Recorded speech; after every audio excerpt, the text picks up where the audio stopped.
नमस्कार, डेली 24 भारत देख रहे हैं आप। मैं हूं आपके साथ साहिल धुलिया। तो बुलेटिन की शुरुआत करते हैं। भारत दौरे के बाद तालिबानी विदेश मंत्री अमीर खान मुत्तकी के अफगानिस्तान लौटते ही भारत ने काबुल में दूतावास खोलने की घोषणा कर दी है। हाल ही में अफगानिस्तान के विदेश मंत्री अमीर खान मुत्तकी ने भारत की यात्रा की थी और इस दौरान उन्होंने विदेश मंत्री एस जयशंकर से मुलाकात की थी। वहीं दोनों नेताओं की मुलाकात के बाद भारत और अफगानिस्तान के रिश्तों में सुधार की उम्मीद जताई जाने लगी है। अब दोनों देशों के बीच बढ़ते राजनयिक रिश्तों का ताज़ा उदाहरण सामने आया है। भारत ने मंगलवार को अफगानिस्तान की राजधानी काबुल में अपने तकनीकी मिशन को दूतावास का दर्जा दिया है। इससे पहले जयशंकर ने ऐलान किया था कि भारत काबुल में अपना दूतावास फिर खोलेगा। बता दें कि भारत ने साल 2021 में अफगानिस्तान में तालिबान की सत्ता के आने के बाद अपने राजनयिकों को काबुल दूतावास से वापस बुला लिया था। वहीं जून 2022 में भारत ने तकनीकी टीम को अफगानिस्तान भेजा था, जिन्होंने वहां पर सीमित स्तर पर अपनी मौजूदगी को दोबारा स्थापित किया। तो तालिबानी विदेश मंत्री के दौरे के बाद अब भारत और अफगानिस्तान के रिश्तों में काफ़ी ज़्यादा बदलाव यहां पर माना जा रहा है और रिश्तों में सुधार को लेकर जो उम्मीदें हैं वो काफ़ी ज़्यादा बढ़ गई हैं।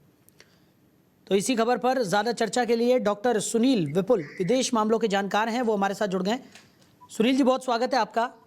जी नमस्कार। नमस्कार सुनील जी, जिस तरीके की स्थिति इस वक्त देखने को मिल रही है, भारत और अफगानिस्तान के जो रिश्ते हैं वो काफ़ी ज़्यादा बेहतर होते हुए दिखाई पड़ रहे हैं और अब दूतावास जो है वो दोबारा स्थापित करने की बात भी निकलकर सामने आ रही है। कैसे देख रहे हैं आप? जी बिल्कुल, निश्चित तौर पर ये इस पहल की मुझे लगता है कि हम लोगों को तारीफ किया जाना चाहिए, हम लोगों की तरफ से, सारे देशवासियों की तरफ से। और मोटे तौर पर है क्या कि इसकी पृष्ठभूमि पहले से बन रही थी। एस जयशंकर ने बहुत पहले ही इस पर बात की थी। मुझे लगता है कि 8 महीने पहले कि हम बहुत जल्द काबुल में इस तरह का काम करेंगे। दूतावास को लेकर के जो तकनीकी टीम भेजी गई थी, जो दूतावास का हिस्सा होगी और मतलब पूरी तरीके से प्रॉपर वे में दूतावास काम करेगा। एक्चुअल में क्या है कि इसके पीछे की वैश्विक राजनीति को देखने की जरूरत है।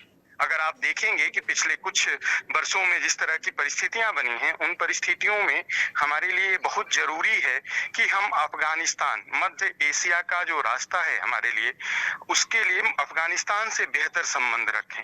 मोटे तौर पर आपने पिछले दिनों ये देखा कि पाकिस्तान का सऊदी अरब से किस तरह का समझौता हुआ और सऊदी अरब ने, अब वो कितना कर पाता है नहीं कर पाता है वो अलग मसला है, लेकिन सऊदी अरब ने कहा कि पाकिस्तान पर होने वाले हर हमले को सऊदी अरब के लिए माना जाएगा। मतलब सऊदी अरब अपनी तरह से पाकिस्तान से जो भी लड़ाई करेगा उससे लड़ाई करेगा। तो मोटे तौर पर हमें इन बदलती हुई परिस्थितियों में, अब आपने देखा कि किस तरह से अमेरिका ने भी हम पे टैरिफ वार किया, तो हमें अस्थायी तौर पर किसी भी धारा को बांध करके रखने की जरूरत नहीं कि हम ऐसे ही करेंगे, ऐसे ही चलेंगे। वैश्विक परिस्थितियां जैसे जैसे बदलती हैं वैसे वैसे अच्छा ये होता है, वैश्विक नीति सबसे अच्छी ये होती है कि हम समय के अनुसार अपने आप को अप टू डेट करें। ठीक बात है कि तालिबानियों की सरकार, तालिबानियों ने अफगानिस्तान की सत्ता को बाहर करके और अपनी सरकार घोषित कर दी थी, तब हमने वहां से वापस कर लिया था अपना जो है। लेकिन जो परिस्थितियां बन रही हैं, जैसे पिछला दौरा देख लीजिए, अभी हाल ही में जो दौरा करके गए हैं अफगानी या तालिबानी कह लीजिए, तालिबानी विदेश मंत्री, तो उसके बाद जिस तरह का सामरिक समझौता दिखलाई पड़ रहा है, जो परिस्थितियां बन रही हैं, जिसे मैं कह रहा हूं बार बार, तो उसमें मुझे लगता है कि इस पहल का स्वागत किया जाना चाहिए और ये बेहतर है। आपने अच्छा, देखा मतलब सुनील जी, अगर सीधी भाषा में कहें तो भारत को कहीं ना कहीं काफ़ी ज़्यादा फायदा अब ये जो दूतावास वहां पर स्थापित होने जा रहा है उससे होगा, और साथ ही साथ जिस तरीके से रिश्तों में भी सुधार है तो कहीं ना कहीं भारत के लिए बहुत अच्छी बात है, क्योंकि जिस तरीके से ग्लोबली जो भारत है वो अपना डेवलपमेंट यहाँ पर दिखा रहा है, ऐसे में अगर रिश्ते सुधरते हैं तो ये अच्छी ही बात होगी। बिल्कुल बिल्कुल, निश्चित तौर पर बिल्कुल, मैं वही कह रहा हूँ कि मध्य एशिया में हमारे लिए रास्ते का काम करेगा। कई बार हमारा केंद्र वहां से काम करेगा। जब जिस तरह की परिस्थितियां बनेंगी उसमें हमारे लिए अफगानिस्तान अपनी जमीन देने की कोशिश करेगा, मतलब हमारे लिए रास्ता बनाने का काम करेगा। जब हम कई बार हमारे लिए मुश्किल होगा वैश्विक व्यापार के लिए, देख लीजिए, या वैश्विक परिस्थितियां बनती हैं युद्ध का भी, तो मैं कह सकता हूँ मोटे तौर पर कि पाकिस्तान से जिस तरह के हमारे संबंध हैं, जिस तरह से पाकिस्तान हमारे साथ लगातार, मतलब आप कहिए कि पीठ में छुरा भोंकने का काम करने के प्रयास में रहता है, तो वैसी परिस्थिति में आप देखिए कि अफगानी लड़ाके या तालिबानी लड़ाके कह लीजिए, वो आपके साथ कंधे से कंधा मिला करके खड़े होंगे और कई बार हमारे लिए वो बहुत उपयुक्त निर्णय लेंगे। अभी पिछला अफगानिस्तान और पाकिस्तान की जो बॉर्डर पर जो तनाव देखा जा रहा है, उसको भी इसी पहल के एक उसमें देखा जाना जाना चाहिए कि इस पहल का एक परिणाम है वो, मैं कह सकता हूँ। चलिए सुनील जी, हमारे साथ जुड़ने के लिए, इस तमाम चर्चा के लिए आपका बहुत शुक्रिया। बहुत धन्यवाद। तो भारत अफगानिस्तान के रिश्तों में सुधार की उम्मीद यहां पर जगती हुई नजर आ रही। तालिबानी विदेश मंत्री के दौरे से भारत को काफी ज्यादा फायदा मिलता हुआ दिखाई पड़ रहा है। काबुल में दूतावास खोलने की घोषणा विदेश मंत्री एस जयशंकर ने यहां पर कर दी है और काफी लंबे समय से इस पर चर्चाओं का बाजार गर्म था, लेकिन अब कहीं ना कहीं इसका रास्ता साफ होता हुआ नजर आ रहा है। और तालिबान के साथ जो मजबूत रिश्ते भारत के हो रहे हैं, यानी भारत और अफगानिस्तान के रिश्तों में जो सुधार हो रहा है, उससे कई मायनों में भारत को फायदा मिलेगा। वहीं देवास जिले के खातेगांव से बड़ी खबर सामने आई है। नगर परिषद भाजपा अध्यक्ष प्रतिनिधि नंदू चौधरी का दीपावली के मौके पर दुकानदारों से अभद्र भाषा में बात करने और गाली गलौज करने का वीडियो सोशल मीडिया पर वायरल हो गया है। वीडियो में चौधरी दुकानदारों को धमकाते हुए दिखाई दे रहे हैं। बताया जा रहा है कि विवाद का कारण दुकान लगाने को लेकर हुआ। इस घटना में नगर में गहमागहमी और दुकानदारों में आक्रोश पैदा हो गया। तो स्थानीय लोग और सोशल मीडिया यूजर्स दीपावली जैसे शुभ पर्व पर जनप्रतिनिधि के इस व्यापार को अनुचित और निंदनीय बता रहे हैं। कुछ लोगों का कहना है कि जनता और प्रशासन को इस मामले पर ध्यान देना चाहिए। प्रशासनिक स्तर पर अभी तक इस वायरल वीडियो पर कोई आधिकारिक टिप्पणी नहीं आई है, लेकिन भाजपा पार्टी के अंदर और नगर परिषद में इस घटना को लेकर चर्चाएं शुरू हो गई हैं। इस घटना ने यह सवाल खड़ा कर दिया है कि क्या जनप्रतिनिधियों को सार्वजनिक व्यवहार में संयम बरतना चाहिए, खासकर त्योहारों और जनता के बीच। मेरा नाम जयदीप यादव है। मेरी यहाँ पर पटाखे की दुकान है। अच्छा। यहाँ पर जो अध्यक्ष प्रतिनिधि है नंदू चौधरी जी, हाँ उनके द्वारा और प्रदीप साहू जी के द्वारा यहाँ पर संचालन किया जाता है हर साल। हाँ इस बार जो है कुछ दुकानें अधिक हो गई थी, उन्होंने मार्केट को 2 हिस्से में बांट दिया था। ठीक है। इस बार दुकानें जो 12 दुकानें अलग थी, हमारा उनसे निवेदन था कि आप ये 12 दुकानों को भी इसी मार्केट में जो है कहीं ना कहीं एडजस्ट कर दे। तो उन्होंने हमको आश्वासन दिया था कि आप 12 दुकानें यहाँ पर लगाइए और आपके सामने कोई भी दूसरी दुकानें नहीं लगेगी। आज सोमवार का बाजार हाट है यहाँ पर। हाँ। तो हमारे सामने बहुत सारी छोटी छोटी दुकानें लगी है। उसके लिए हमने उनको फोन लगाया था, उन्हें बुलाया था कि सर हमारी थोड़ी सी आप मदद करिए, इनको थोड़ा सा कहीं पे भी साइड में शिफ्ट कर दीजिए। मेरा नाम जयदीप यादव है। मेरी यहाँ पर पटाखे की दुकान है। अच्छा। यहाँ पर जो अध्यक्ष प्रतिनिधि है नंदू चौधरी जी, हाँ उनके द्वारा और प्रदीप साहू जी के द्वारा यहाँ पर संचालन किया जाता है हर साल। हाँ इस बार जो है कुछ दुकानें अधिक हो गई थी, उन्होंने मार्केट को 2 हिस्से में बांट दिया था। ठीक है। इस बार दुकानें जो 12 दुकानें अलग थी, हमारा उनसे निवेदन था कि आप ये 12 दुकानों को भी इसी मार्केट में जो है कहीं ना कहीं एडजस्ट कर दे। तो उन्होंने हमको आश्वासन दिया था। जिस तरीके से दुकानदारों से अभद्र व्यवहार किया गया, उसके बाद काफ़ी ज़्यादा आक्रोश यहाँ पर दुकानदारों में भी देखने को मिल रहा है। और दिवाली के मौके पर इस तरीके की अभद्र भाषा का इस्तेमाल करने पर अब लोग अपना रोष प्रकट करते हुए यहाँ पर नजर आ रहे हैं। खातेगांव में भाजपा अध्यक्ष की तरफ से ये दुर्व्यवहार किया गया। इसी खबर पर ज़्यादा जानकारी के साथ धर्मेंद्र योगी देवास से हमारे सहयोगी हमारे साथ जुड़ गए। धर्मेंद्र, क्या कुछ निकलकर सामने आ रहा है इस पूरे मामले में? खातेगांव में भाजपा अध्यक्ष ने ये दुर्व्यवहार दुकानदारों के साथ किया है और अब दुकानदारों में काफी ज्यादा रोष भी देखने को मिल रहा है। सोहेल जी, आपको बताना चाहूंगा ये मामला देवास जिले के खातेगांव का है, जहाँ नगर परिषद अध्यक्ष प्रतिनिधि नंदू चौधरी के द्वारा एक दुकानदार को पहले तो उनको कहा जाता है कि दुकान हटाइए। उन्होंने दुकानदारों का ये कहना था कि आप 12 दुकान हटा दीजिए और मेरी दुकान में हटा लूंगा। तो जब दुकानदारी से बदतमीजी से बात करने लगे, शब्द बोलने लगे, दुकानदार ने एक वीडियो बना लिया। आमतौर पर वीडियो में साफ साफ दिखाई दे रहा है कि नगर परिषद प्रतिनिधि जो अध्यक्ष नंदू चौधरी शब्द का भाषा का उपयोग किया गया। और वीडियो में साफ तौर पे ये भी देखा जा रहा है कि वीडियो में दुकानदारों को ये कहा जा रहा है कि आप वीडियो बना लीजिए, मेरा क्या उखाड़ लेंगे। जी, यानी धर्मेंद्र, अगर बात की जाए तो जनप्रतिनिधि की जो ये दुर्व्यवहार की जो वीडियो है वो खासकर लोगों में अभी चर्चाओं का विषय बनी हुई है। और जिस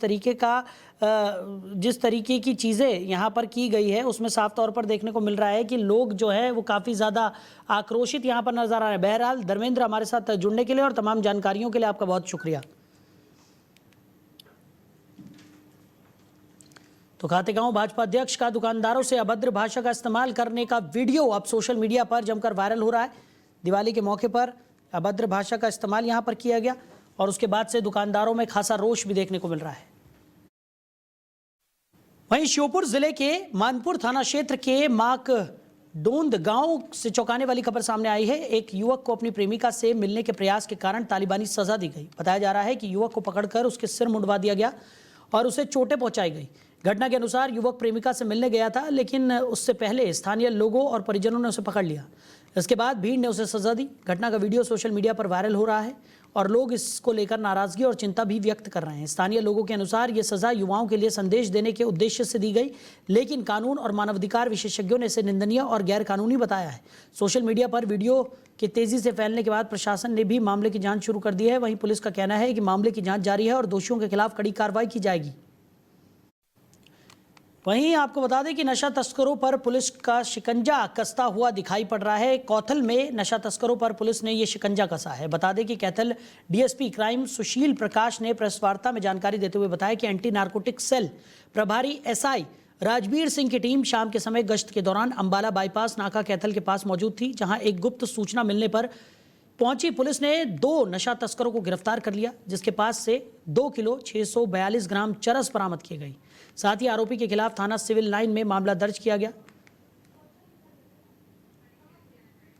नशा मुक्त कैथल और नशा मुक्त हरियाणा के एक और कड़ी में आपको प्रश्न दे रहे हैं। हमारी एएनसी की टीम है, उसने 2 मामले दर्ज करे हैं।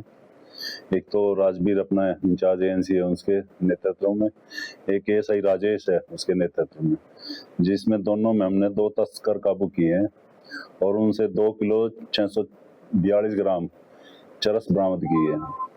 माननीय एसपी उपासना मैडम के नेतृत्व में और हमारे नए डीजीपी श्री ओपी सिंह के नेतृत्व में नशा मुक्त हरियाणा और नशा मुक्त कैथल के संदर्भ में चल रहा है हमारा।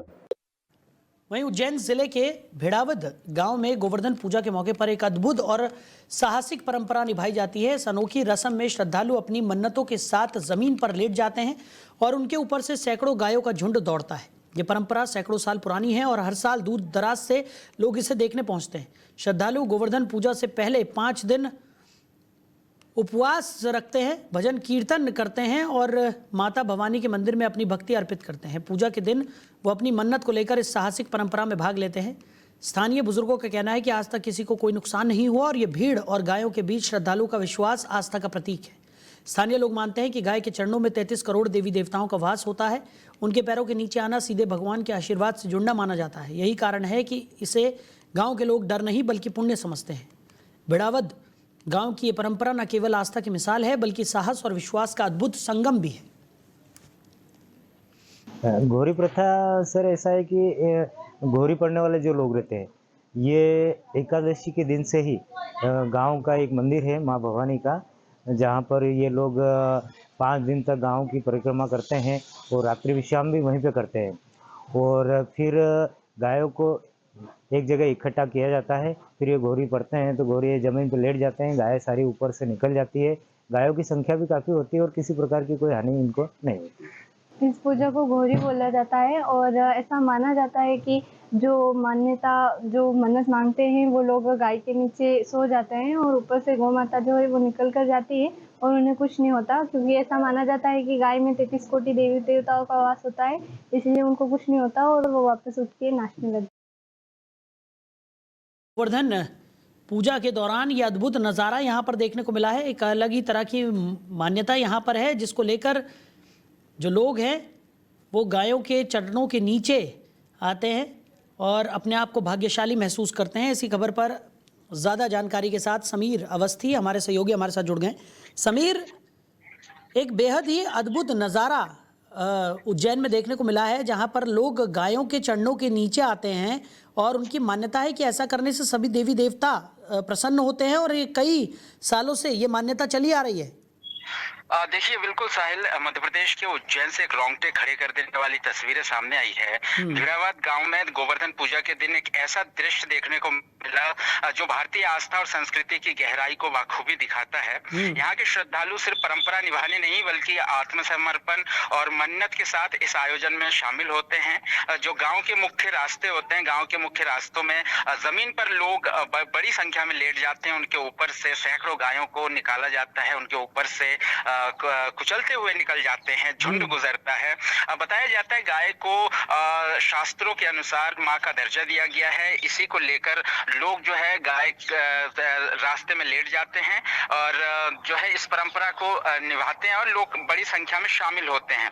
जो आयोजन करता है, जो गांव के लोग हैं, बुजुर्ग हैं, वो कहते हैं, दावा करते हैं कि आज तक इस आयोजन में किसी को चोट नहीं पहुंची है। जी बिल्कुल। और जिस तरीके से हम लगातार तस्वीरें भी देख रहे हैं समीर, साफ तौर पर जाहिर है कि लोग अपनी मर्जी से इस मान्यता को निभा रहे हैं, इस परंपरा को निभा रहे हैं। और जिस तरीके का दावा है कि इतने सालों से ये परंपरा चली आ रही है और अब तक किसी को कोई नुकसान यहाँ पर नहीं पहुंचा है, यानी कोई हताहत भी नहीं हुआ है, यह अपने आप में आश्चर्य कर देने वाली बात है।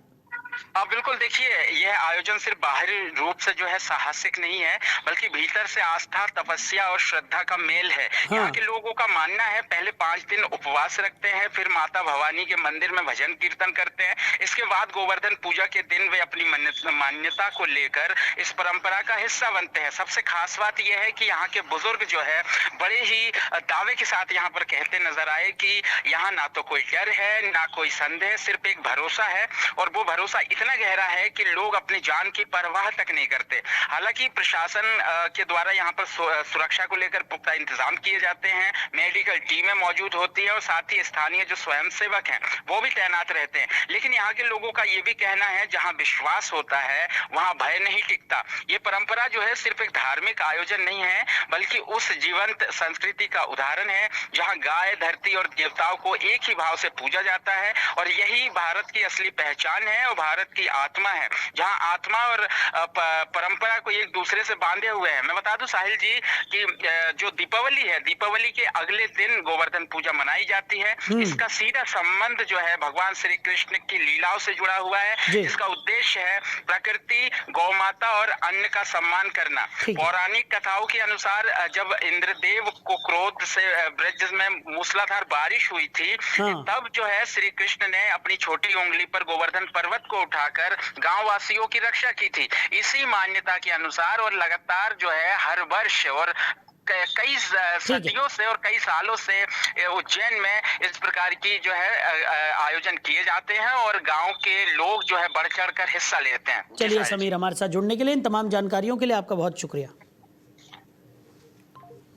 तो उज्जैन की तस्वीरें जो कि हैरान कर देने वाली है। गायों के चरणों के नीचे यहाँ पर लोग आते हैं और अपने आप को भाग्यशाली महसूस करते हैं। मन्नत लेकर गायों के नीचे ये श्रद्धालु लेटते हैं और पूरी श्रद्धा भाव के साथ गाय उनके ऊपर से गुजर जाती है, जिसके बाद ऐसी मान्यता है कि इन लोगों को कुछ नहीं होता, बल्कि इनकी मनोकामनाएं पूर्ण हो जाती।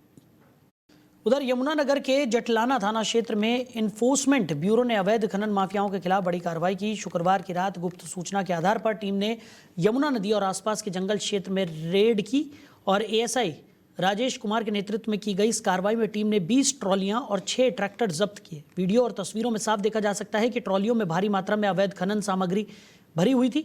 मौके पर खनन माफिया जंगल की ओर भाग गए, लेकिन टीम की चुस्त कार्रवाई के चलते अधिकांश ट्रैक्टर ट्रॉलियां पकड़ी गई।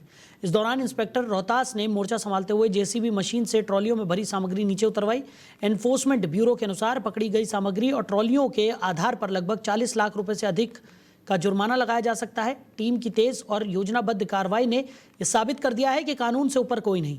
जटलाना क्षेत्र में लंबे समय से सक्रिय खनन माफिया नदियों से रेत निकालते आ रहे थे और प्रशासन पर हावी होने की कोशिश करते थे। अब इस कार्रवाई ने उन्हें बड़ा झटका दिया है। अधिकारियों ने साफ कहा है कि अवैध खनन पर किसी भी सूरत में किसी तरह की कोई लापरवाही को बख्शा नहीं जाएगा। आज हमने गुप्त सूचना के आधार पर रात को यहाँ जटलाना के पास करीब 2 बजे खान है 11 नंबर, उसके पास जमुना में रेड किया तो वहाँ पर काफ़ी ट्रैक्टर और ट्रैलियाँ उसमें घुसे हुए थे जो अवैध माइनिंग कर रहे थे, जो पुलिस पार्टी को देख कर भाग गए, जिनमें से हमने 6-7 ट्रैक्टर और करीब 20 ट्रैली हमने काबू कर ली है और बाकी हमारा रेस्क्यू ऑपरेशन जारी है। और भी अगर कोई मिली तो हम आपको बताएंगे। इतनी हमने काबू कर ली है और इनको सीज करा के और अपने जो माइनिंग विभाग से सीज करा के इसको हम यार्ड में और जो थाने में उसको। वहीं भारत और अमेरिका के बीच लंबे समय से चल रहे टैरिफ विवाद के जल्द ही खत्म होने की संभावना है। रिपोर्ट्स के अनुसार अमेरिका भारत पर लगाए गए 50% टैरिफ को घटाकर 15 से 16% करने जा रहा है। ये फैसला दोनों देशों के बीच होने वाले व्यापार समझौते का हिस्सा माना जा रहा है। रिपोर्ट के अनुसार भारत और अमेरिका ट्रेड डील को अंतिम रूप देने के करीब है। समझौता एग्रीकल्चर और एनर्जी सेक्टर पर फोकस करेगा। इसके अलावा व्यापार चर्चा में भारत द्वारा रूस से कच्चे तेल का आयात भी शामिल है। माना जा रहा है कि भारत इस मामले में रूस से तेल की खरीद को कम कर सकता है। सूत्रों के अनुसार ये डील इस महीने के आखिर तक आसियान शिखर सम्मेलन से पहले पूरी हो सकती है। इसके बाद दोनों देशों की तरफ से औपचारिक घोषणा की संभावना भी है। डील का अमल होने के भारत और अमेरिका के बीच व्यापारिक रिश्तों में मजबूती आएगी और भारतीय निर्यातकों को भी राहत मिलेगी। हालांकि अभी तक भारत और अमेरिका दोनों की ओर से कोई आधिकारिक बयान नहीं आया है। ट्रेड एक्सपर्ट्स का कहना है कि ये डील दोनों देशों के लिए महत्वपूर्ण है और वैश्विक बाजार पर भी इसका असर देखने को मिल सकता है। तो भारत और अमेरिका के बीच टैरिफ विवाद खत्म होने की उम्मीद यहाँ पर जताई जा रही है। इसी पर ज़्यादा जानकारी के साथ विदेश मामलों के जानकार संजीव श्रीवास्तव जी हमारे साथ जुड़ गए। संजीव जी, बहुत स्वागत है आपका।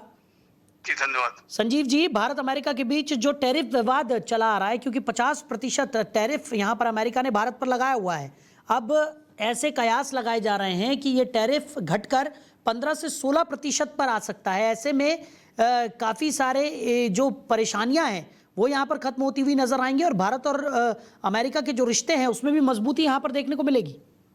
देखिए, अभी तक ये सिर्फ कयास ही हैं और एक रिपोर्ट के अनुसार ये बातें कही जा रही हैं, लेकिन जाहिर है कि वो जो रिपोर्ट है जो मिंट पब्लिकेशन के द्वारा प्रकाशित की गई है वो भी एक अनुमान ही है कि ऐसा हो सकता है। लेकिन ये जब तक हो न जाए तब तक इसके बारे में स्पष्ट रूप से कुछ नहीं कहा जा सकता कि इसका क्या असर पड़ेगा, क्योंकि जो ट्रेड डील है अभी भी निगोशिएट हो रही है और डोनाल्ड ट्रंप ने हालांकि अपने मनोवैज्ञानिक दबाव को बनाने की रणनीति के तहत अनेकों तरीके के बयान भी दिए हैं। लेकिन एक बात बहुत स्पष्ट है कि भारत अपने राष्ट्रीय हितों के साथ कोई समझौता नहीं कर सकता। भारत अपने आर्थिक हितों में अपनी स्ट्रेटेजिक ऑटोनॉमी को मेंटेन करेगा और भारत अपनी राष्ट्र की जो एनर्जी सिक्योरिटी है उसको इंश्योर करने के लक्ष्य के साथ ही कोई भारत निर्णय लेगा। तो ये जो बयान भारत की तरफ से नहीं आए हैं ये अभी दावे हैं, ये कयास हैं। तो इन कयासों पर अभी कुछ कह पाना जब तक कि ये स्पष्टीकरण न हो जाए या ऑफिशियल स्टेटमेंट ना आ जाए